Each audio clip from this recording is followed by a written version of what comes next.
What's going on, guys? Matt over here with Lethal Garage, and I am tired. It's because I haven't slept much. Yes, I have giant bags under my eyes. No, I am not doing drugs or smoking anything. I don't do that junk. I just don't sleep because I'm just doing too much stuff.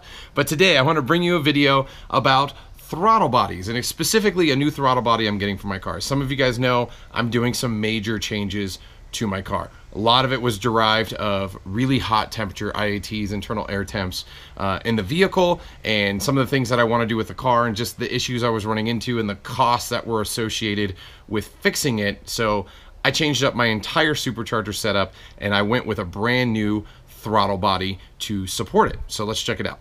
In this box is from Phastek Performance. Thanks to Ricardo over there for getting this as fast as he did for my build before CamaroCon.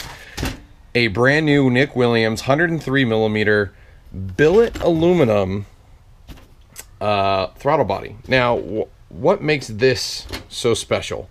Why? Well, there's a lot of things here. And forgive me because I'll just be straightforward and honest with you guys. I'm still learning a lot about upgrading my car and what things do, etc., etc. And this is one of those items that, you know, a generic throttle body that's ported, you know, yeah, it could bring some power in a fully built car, but not that much. But from my understanding, and I just want to say it, performance throttle bodies are in a whole different league than getting a ported throttle body. Now, will this fit on your stock SS? No, this will not fit on your stock GM intake manifold, which typically sat right there. This will fit with like an MSD Air Force intake. This will fit with a Whipple or a Magnuson supercharger because they're built to support a bigger blade opening on your vehicle. Now in this instance, again, why is this a performance intake? What makes it better, etc., etc.? Well, some of the things is what it's made out of. This is a billet aluminum setup. It is lighter. The blade is lighter than even the stock blade, being as big as it is. You know, you're going to get improved airflow, obviously, going from, I believe it's a 90mm to 103mm, so gaining 13mm more airflow. Going to get more power from that improved throttle response, and you're going to get more out of your power modifications, like a supercharger, etc. You know, more air going through is just going to be better overall. Now, what makes this what sets this one aside from other performance? One, there's not a lot of options on the market for the LT1 setup. Nick Williams is probably one of the most respected names in the industry for performance throttle bodies. It was a 102mm. This is a fairly new 103mm, if I'm not mistaken. Again, it's all new internals, all new blade, all new everything. It's just going to allow the car to open up and be better. There's arguments back and forth on going with a 4-inch intake or a 5-inch. I'm going to be pairing this back up with a RotoFab cold air intake, and it will be supporting, and my gimbal is going crazy, it will be mounted on top of this 2.9 liter Whipple. Now, at the end of the day, this thing is going to make more power than the stock throttle body.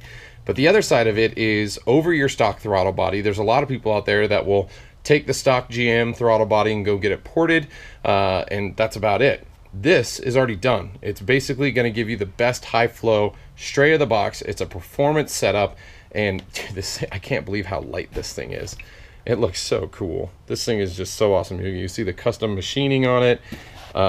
Nick Williams is just, he's hitting home runs here. This thing is beautiful. Yeah. So yeah, this thing, it's great. I did purchase this directly at Phastek Performance. They have it. They're not cheap. They're $600-700 to get these. But it's a performance throttle body. Now, the throttle body on your car is like $135. Most people paying another $100, you know, some odd dollars to go get it ported. At the end of the day, this is about a little over double the cost of going that route, but you're getting a much bigger throttle body, already ported, already custom. You don't have to worry about just anything, any problems.